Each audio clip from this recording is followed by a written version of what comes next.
I don't like the feeling of women having to deal with this male dominance thing. Right. And they feel like they have to do certain things to make it. But if I can stop a few of them or a handful of them and just show them like, hey, you could be a good apple. You don't have to do what these other girls are doing to make it to the top. Because it's like my mentor Ryan Cameron would say, grand rising, grand falling. Like you rise to the top because you sped tracked your journey by doing things that you had to like lower your morals and like go against your values and your principles. And then boom, grand fall. Like it's over with because when you do it the wrong way, you rush it, or if you're not moving in alignment, if you're not moving where God wants you to move, then it's not going to last. So that's the secret to longevity. Good idea, now we buying merch. That's ghetto. Payment miss. Ooh, the ghetto. Say she quit. Ooh, the ghetto. Late on your rent. Rent is ghetto. New event. Ooh, the ghetto. Invoice in. That ain't ghetto. Money spin. Oh, that's ghetto. Hold on, it's kind of ghetto being a CEO. What's up, coworker? Don't you want to link together and get a live podcast experience of this Ghetto CEO podcast? Wouldn't you love to see Cody on the couch and your favorite entrepreneurs here in Atlanta? Well, you got to tap in and come to our happy hour live podcast experience December 16th of this year. Yes, December 16th, 2023. We are doing a live Ghetto CEO podcast. And guess what, y'all? I'm bringing some of y'all to the couch. All you got to do is click the link below and you can either get your ticket or get on the wait list so that you can be able to get on this couch. Make your plans, grab your flights, get your rooms, because listen, the Ghetto CEO live podcast is not something that you want to miss. So December 16th, I want to see you guys there. Listen, last time we had the drinks flowing, we had the vibes going, we had a little dance, we had bars and all the things. So get in the room for the next Ghetto CEO live podcast and I'll see you guys there. Now back to the episode. Welcome back to another episode of the Ghetto CEO podcast, where we talk about all things giving ghetto, because let me tell you something. Being a CEO is very ghetto, and they never talk about it. They never talk about the heartbreak and the behind the scenes and the tears you cry at night, okay? But they will show you the Lambos. They will show you the bank statements and all the things. What about the hardships that we go through? And that's what I get to do on this podcast. I love bringing CEOs on this podcast that's going to give us the raw and unfiltered truth about what really goes on to help you continue your journey. So listen, if you're loving this podcast, if you've been loving this series, make sure you like, comment, and subscribe, because we need that, okay? We need to know we're doing a good job. And I also want to shout out to my girl Jennifer from God Ain't Petty, But I Am. Y'all go shop her t-shirts, because listen, we need a little petty in our life, all right? But this next guest I have is, I would say, like the ATL princess, okay? If you've been anywhere with media, any grand opening, anything like that, you have seen her face. So MiAsia, welcome to the podcast. First of all, amazing intro, Monrae. This is cute. This is a vibe. Yes. I'm happy that I feel like I'm a little too dressed up, but we gonna keep it cute. Period. No, congratulations. I just want to give you your flowers before we even get started, because this is not easy. Having to do, like, consistency is the hardest thing when it comes 100%. To business, passion, talent, anything. You have to be consistent. So I see that you're doing that. Congratulations. No, thank you. Now listen, you are the queen of consistent, okay? It's so funny because we was talking before this started, and I was like, girl, I follow you, and I've been following you for years. Like, as soon as I touched down into Atlanta, I seen your face everywhere. You know what I'm saying? So tell us who you are and how you got to this space. Well, for those who don't know, my name is MiAsia Symone. I am a radio personality currently at Hot 107.9. I'm also an entrepreneur. I have my own full service production company. I have 3 videographers, 3 photographers, 2 social media people. I also have my own shoe store, online shoe store, which is now currently inside of, it has some placement in an actual boutique. Yes. And that is called House of Hills Atlanta. Yes. And what else do I do? I'm always in something. I'm always hosting an event. I'm always on a mic. Anything with a mic, that's me. Yes. So I'm a lot of things. I love it. So how did you get into this, right? Like I always tell, like I said, I think you're like the ATL's voice, right? Mm-hmm. Like you're at an event, you're hosting something, like, but how did this even start? Honestly, for me, so I was always an athlete. I know I come in looking real girly, real princess. Like, I like that you call me ATL princess, though. I'm actually going to take that and run with it, just like the McDonald's dude with your name. Yes. But I'm going to, I got started because I literally it was just one day. I was playing sports and my knees were hurting. I tore my ACL my senior year of high school. And I wanted to play college basketball. So I went on ahead and played 2 years, but my knees were still not fully healed. And so I was just like, I got to figure out something else to do. And I know that I'm like, I was always the friend where you like tell all your business to, or, you know, like I was a sponge. I'm the one that you could trust. Don't tell nobody. I'm that friend that ain't gonna tell nobody, I'm not the one that spills your secrets. And so I'm like, well, I don't want to be a counselor. I don't want to be a therapist. So what I want to do is I want to be able to mix what I'm passionate about and then mix it with something like a little bit of like what my natural God-given talents are. And so I was just like, you know, after basketball didn't work out, I was just like, you know what? I want to transfer. I was at, I went to 5 different colleges before graduating. Oh, wow. I actually graduated from Georgia State. Okay. But prior to that, I ended up going to Georgia State, changing my major to journalism. Okay. Graduated with a degree in journalism. But by the time I had graduated, I was already working at radio stations, like interning and getting on the scene. I was already doing that. So I don't really feel like my degree helped me. Yeah. But my father, he's not here anymore. He passed away from colon cancer. He told me he wanted me to finish school. So that's the only reason why I did it. Other than that, I would have been like, I don't need this. I'm already in the building. Like, I'm in positions where people are dying. You know, people who have these degrees can't even get into. But I just finished it for him.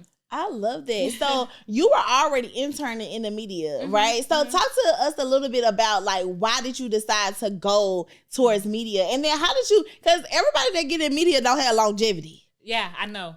Woo, this is year 9 for me. Okay. So consistency.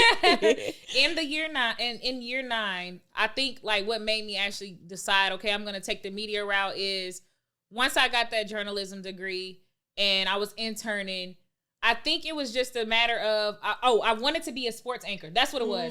I wanted to be, because I used to play basketball. Yeah, sports, makes sense. I was like, you know, usually when you see people in NBA and they retire, they go straight to commentate or anchor.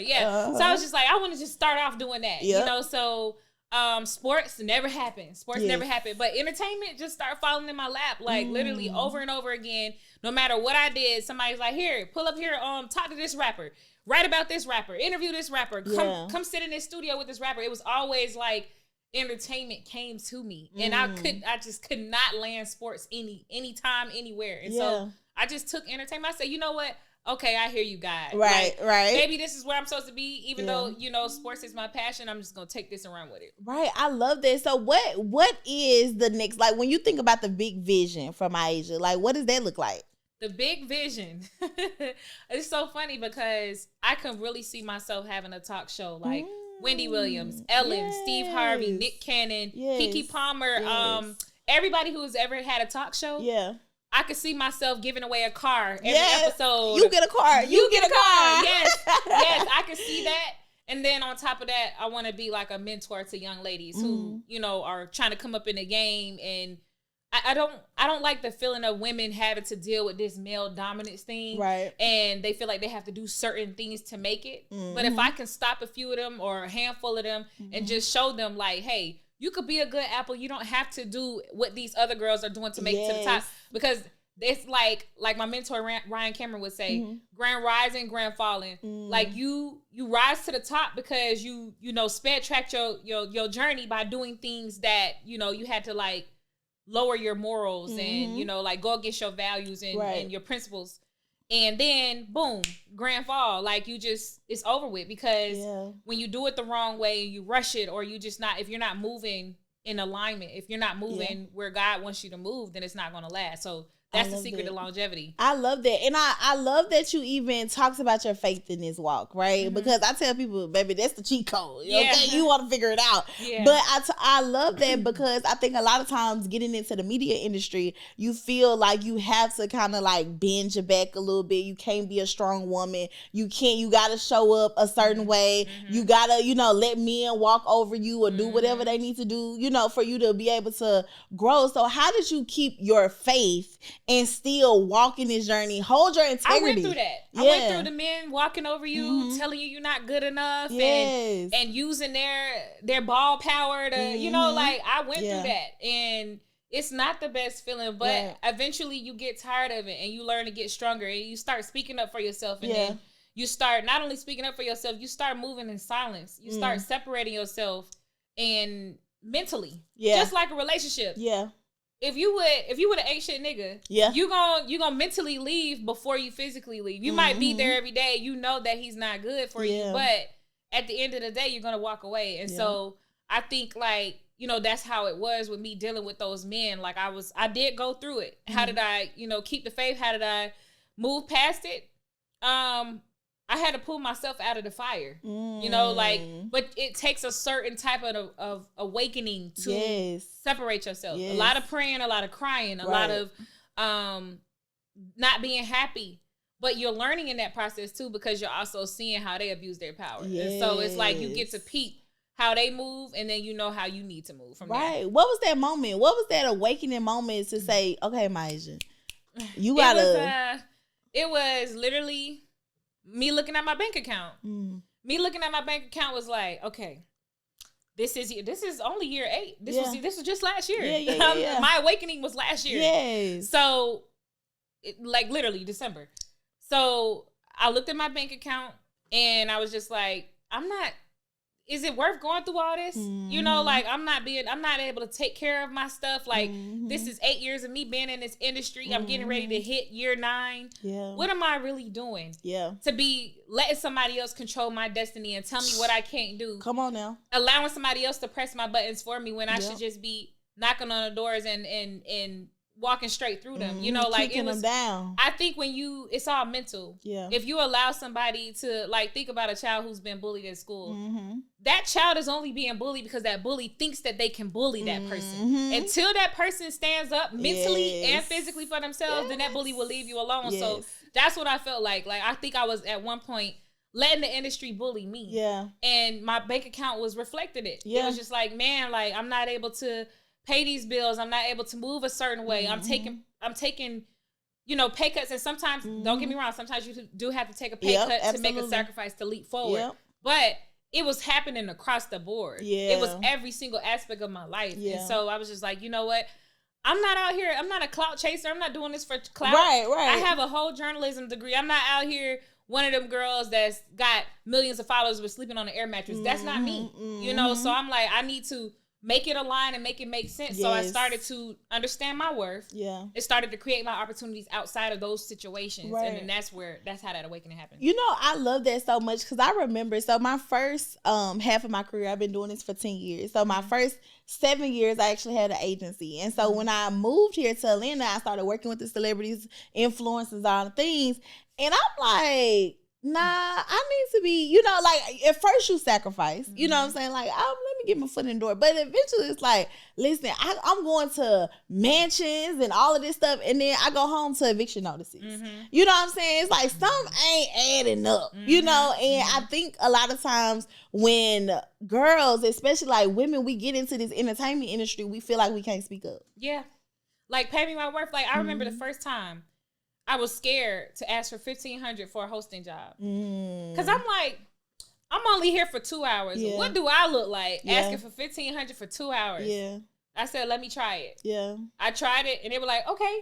And I was like, in my head, I ain't like let them know that I was like, but what it was they saw my worth and they saw my value, and they felt like, hey, to book you, you're worth that. So like, it felt regular to them. They didn't feel as if I was asking for too much. They paid the price, and that was it. And that's when I knew if one person could pay me my worth for a couple of hours, then I already know I'm doing something. Now, people don't lie now. If you ain't worth the $1,500, don't ask for that money. Don't ask for the money, because it's a lot of people out here who are not qualified. No, not at all. And the price got to match the talent. Absolutely. I love that, because a lot of times people they put the cart before the horse. They walk, they fresh out of college talking about something. I need an $80,000 a year impossible job. But you know what? I ain't gonna lie.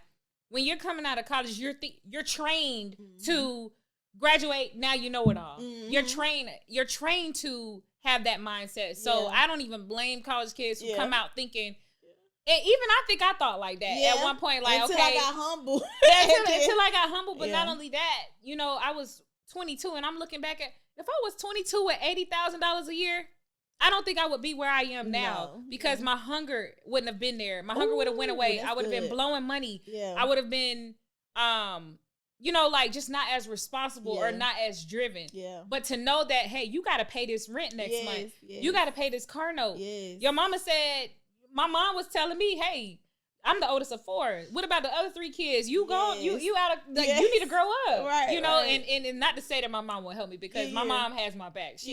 But she was trying to get me to understand that you have to grow up. And so if I would have had 80,000, that wouldn't have been realistic for me. No, at 22. And you know what you said that makes so much sense to me is that that drove you to be hungry. And I feel like that skill set never leaves, right? Yeah. Like I remember being 17 working. I remember I literally got my first job at 14 years old.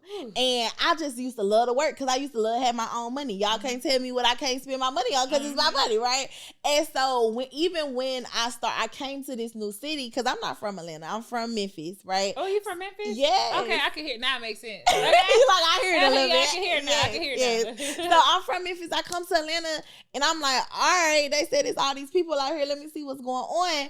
And I just was DMing everybody. Like if I thought you was in Atlanta, you got a DM for me. And I just felt like I had a different type of hustle versus coming here and getting it given to me, right? And that hustle still is happening today. So talk about like what you are doing now to up level what MiAsia wants. Right now, to up level, basically I've upgraded my life by basically one, staying consistent, but 2, I think that I know where my end goal is. I know where I'm going. If you know where you're going, then you can put it down. It's kind of like I'm a writer. Yeah. Like I write things down. I think if you write it down on paper, it comes into fruition. Like it just becomes reality. And I remember I have made a vision board for the last, I want to say, out of the 9 years of my career, I made a vision board maybe 5 years. The last 5 years, I went back and looked at those vision boards because I'll take a picture of it. I've crossed all those things off each vision board. So now I'm on so I'm like, okay, keep doing it. Yeah. But I didn't realize that until I was getting ready to move and I saw my old vision board. It was a poster board. And I was like, oh, I did all this already. So then I was like, hold on. Did I do the other stuff from the other years? And then that's when I started realizing, okay, let me throw these away. Because I have completed this. Now it's time to, and what was the last thing you asked me? Because I be getting lost in my thoughts. You said, how did I upgrade? Okay, so how did I up my life? So, knowing where I'm going, writing things down, and then sticking to them. In the morning, the only thing I'm not good at is working out and getting up. That's the only thing that just gets me. Like I do not want to get up and go run. Like I played sports my whole. That's the only discipline that ain't for me. But I played sports my whole life, so it's like I'm tired. My body just does not want to do it anymore. But just staying disciplined and understanding, like, you know, whatever you say you're gonna do, what you say you're gonna do. If you're going to, you know, set a goal to make $1,000, clear it.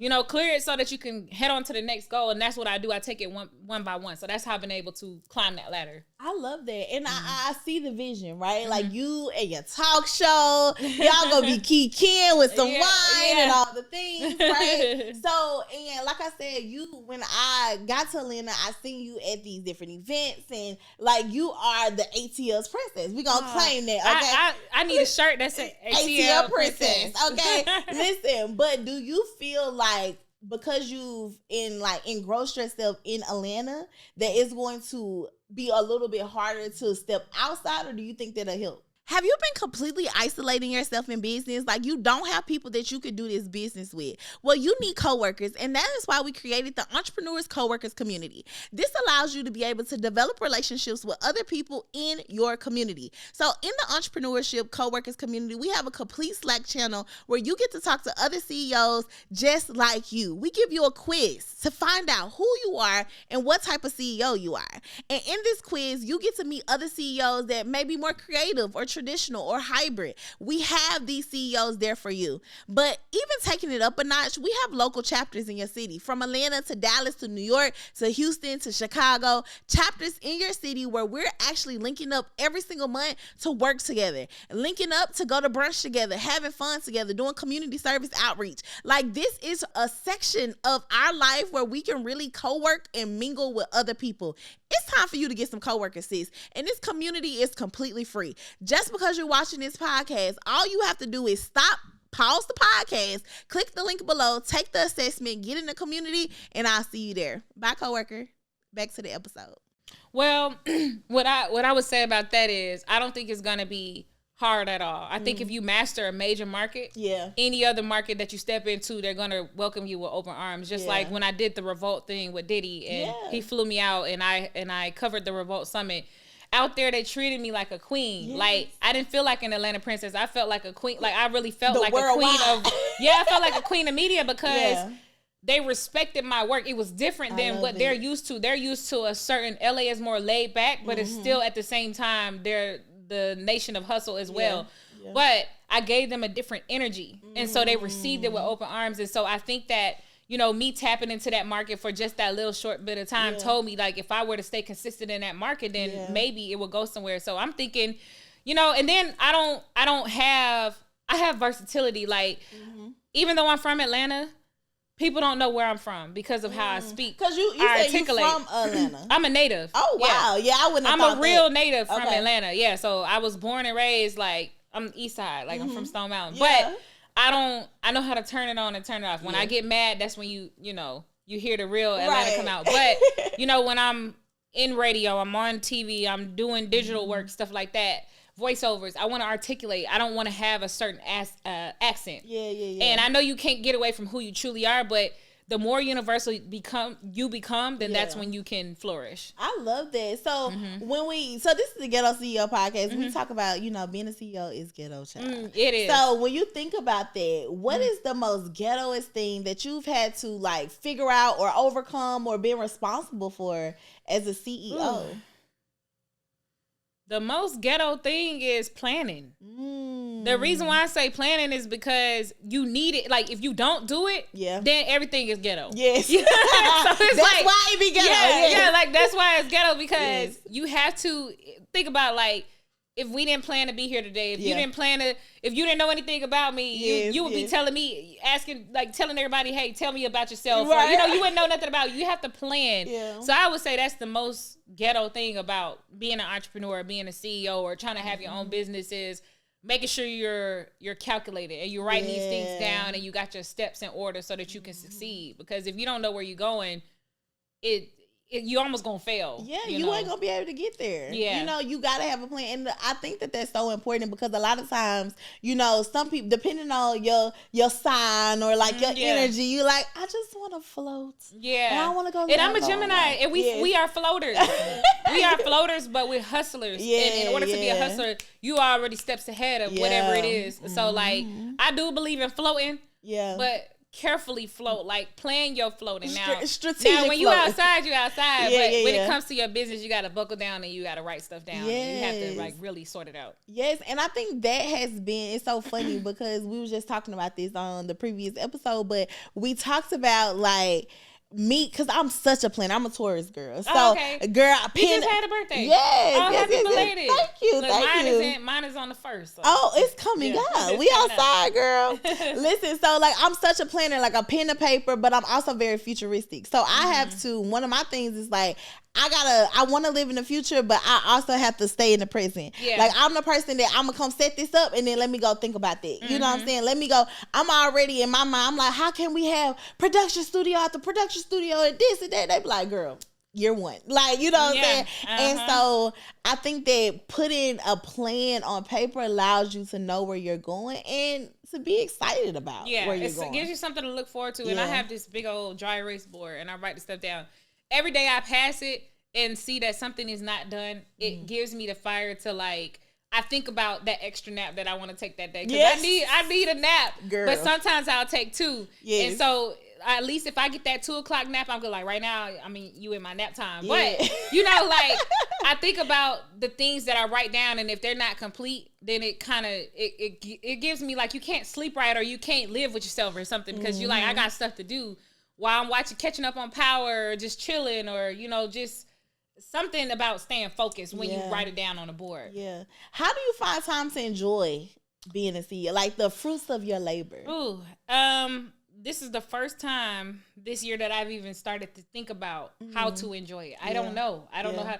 Like, even for my birthday, I don't have any plans because I'm always I'll be working on my birthday weekend, and I'm going to work on my birthday. So it's Yeah. just kind of like, I haven't figured it out, but I'm actually thinking about it. Like, I need to start figuring out how to enjoy. You know, and I think that's the first step, because I remember so our business blew up through 2020, 2021, right? Mm-hmm. And I got so busy and we couldn't go anywhere, but it was like I got so busy and I started to realize like, dang, I'm not enjoying the fruits of my labor. Like I hadn't traveled, I hadn't went anywhere. Like, so I started to like, okay, let me put this on the calendar at the beginning of the year. Like, I'm gonna take a vacation. I'm gonna do this, because it was hard. I was like, y'all, how y'all got time to do all of this? Y'all ain't working? My goal is to travel quarterly. I want to do once every 3 months. Okay. That's where I want to get to. Okay. Where you want to go?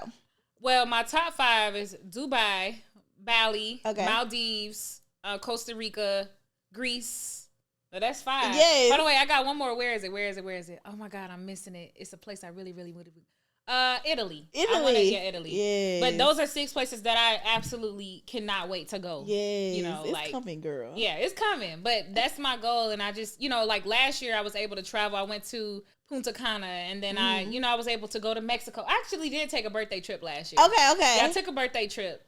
But you know, that was 2 vacations in a year. So I felt like, okay, well, one was a work vacation. The other one was an actual vacation. Right. But I would rather, you can't stop me from bringing my laptop wherever I go. I'm No, not period. one of I'ma those. work. Yeah, I'm a work. So I call it vacation, but Yeah. I'm still going to get some work done. Because I'm going to just be somewhere else working. Yeah, exactly. But I wouldn't be, I definitely want to sightsee. I'll go, you know, like go on the excursions. I'll take the time to do that. I won't just literally be stuck in my hotel room or, you know, I wouldn't be like that. But you know, I definitely want to travel, but it's still going to be some work involved. You know, I think that's so important. So it's one thing that we're doing in the mile, we're rolling out an Africa trip for our clients. Okay. Because I'm like, we got to start traveling, you know, but we got to get content while we travel. So let's go to like Egypt. So it's cute. You know, we get some water, we can get some pyramid at the same time. Yeah. But like, I think it's required that we start to make this a priority for us to see the rest of the world. Yeah, we have to. So I always tell everybody I have this thing. One of my big goals is to have a room, a big room with a world map on it. And I'm going to have some darts, and I throw the dart. Yes. Wherever it lands, that's where we going. I love it. That's one of my things is I do want to travel the world. I know it's this girl on Instagram. She is so dope. I don't even know her name. I don't even know how to find her page, but I came across it one time, and she has traveled to 100-something countries already. Yeah, she's already on the go, and she's traveling the world, and I think she's by herself. Wow. But I don't know how she's by herself. If somebody taking her pictures, I don't know. I ain't figured that part out yet. But her story is she travels by herself. Okay, and she's almost done traveling the world. Like she's halfway through. Wow. But I watched her journey, and I don't know, the algorithm messed us up, so I don't even know how to find her page, and I don't know her name. But I'm gonna find it, and I think that's something that I want to be able to do is take. I don't even know how long that would take, but if I got to take 5 to 10 years off to travel, I want to be able to put myself in a position to do that. Absolutely. I love it. So listen, we have a segment on the show called Figure It the Fuck Out. Okay? Because as a CEO, just call us a firefighter, child. Right. We just putting out fires all day long, okay? Yeah. So I'm going to choose a scenario. Okay. And you're going to tell us if this like happened to you. Thank you. If this happened to you, how would you figure it out? Okay, you ready? I think so. So you hired your best friend because you knew her potential and how she could help your company grow, but she's doing a terrible job and your team hates her. What's next? I think it's simple. If that's your best friend, you're not cutting it. Yeah. Like, we can work on something together, but when it comes to this and my people are involved, it's not working out. Yeah. And you may take it personal, but I'm still going to help you rise. If you're my best friend, whatever you got going on, I can help you. Right. You just ain't going to be able to help me. Right. Exactly. I love it. Now, that's how you figure it out, y'all. Okay. All right. I'm going to help you, but you can't help me. Yeah. So recently you posted about you switching management and now you're like, so how has that been? That just a journey of finding someone to help you on this journey. Well, I've always been self-sufficient all the time. All the way down to, I styled myself. I got dressed at home. I did my makeup in the car on the way to you. So cute. So thank you. Shout out to my girl Kia. She did my hair, but it's just like, once the hair is done, I can pull myself together. Yes, I could do a little one too. I could pull myself together. So that was me beforehand, even with my planning and me reaching out. Like I was always the one reaching out. Hey, if you need somebody here, if you need a host here, if you need a yada yada yada here. And it got to a point where I didn't have to reach out because people started reaching out to me. Yeah. So the help that I got in the last year was a 1-year course that I had. I had a publicist. I had, just a whole dynamic team that was willing to come in and just pull me together without me having to think about it. Right. And all it did was help me be more creative and more productive. But when you're one person and you have to do all this stuff yourself, then you have to focus on balance. And right now, with me not having specific people, to help, I don't mind taking on the workload again because I was spoiled for a year anyway. Yeah. I was able to, think these through, and I still was never hands off. Yeah. I'm very involved, like it's not much that you can do. Like no companies you could pitch to or no ideas you could have or any gigs you can book without me saying, yes, I will do it. Right. Like it wasn't to the point where it's like, okay, wake up. You have to host this, and this, and here's your outfit and here's your clothes. And you don't have to do it. It was never like that. Right. It was, I was very hands on, but me trying to find, I'm not even looking. I'm not looking for management right now. Yeah. I'm not, if it comes to me and someone thinks, hey, I can help you excel, get your career to the next level, I'm open to it. But as of right now, if it wasn't the best for me, then, we gotta part ways. We gotta go part ways. It was a great journey. Right. Like, I think everybody, even if you a person that got me a $10,000 booking, I'm gonna look at you like, you know what, I appreciate you. You helped me in my career. You could take that credit and say you helped me in my career. Yes, because you got me a $10,000 bag. Right. But I'm not gonna give anybody full credit for my career for what I've done. But that's like, I say that to say, with them, they helped me. And I'm never gonna bash them and never say, hey, regardless of what happened or what they did, they helped me. But it's just, it comes a time where, it's time to move on. And I think that people don't realize that a lot of times relationships do have expiration dates. I think everything has an expiration date. It does. And even like friendships and transition relationships, things transition in different ways. And I think as an entrepreneur, it's so hard. The hardest position is to find your right hand. Like that person that you can really rock out with, your soulmate in business. Like it's already hard to find you a man in real life. In real life, yeah. No, girl, when I tell you, it's just equally as hard to find a good man and to find a good business people that you can grow with, because, there's this thing they say, find you a couple of people and rock out with them to the end of time. Yeah. Like, it's hard. It's easier said than done. Everybody wish they had a happily ever after. Everybody wish they had that forever person, but it's going to take a minute. Yeah. It's going to take a minute. I mean, I'm year 9. I mean, hopefully some people don't find their people till year 15, year 20. True. Because right now, if you got two people who are trying to grow and find themselves, you're going to grow apart because you haven't met each other at your prime.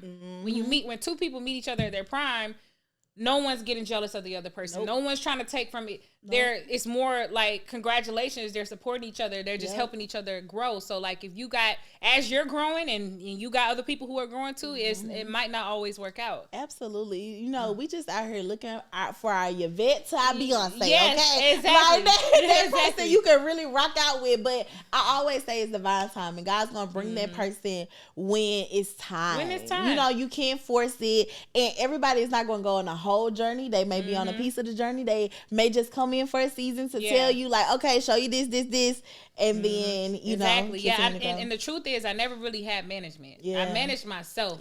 But I did have the PR side of things. I did have the image consulting side of things. Gotcha. And I mean, like I said, I don't think I need it, but it helped me to where I didn't have to think about that certain type of stuff. Right. Now, my mom is a candidate for a manager, so mama, I love you.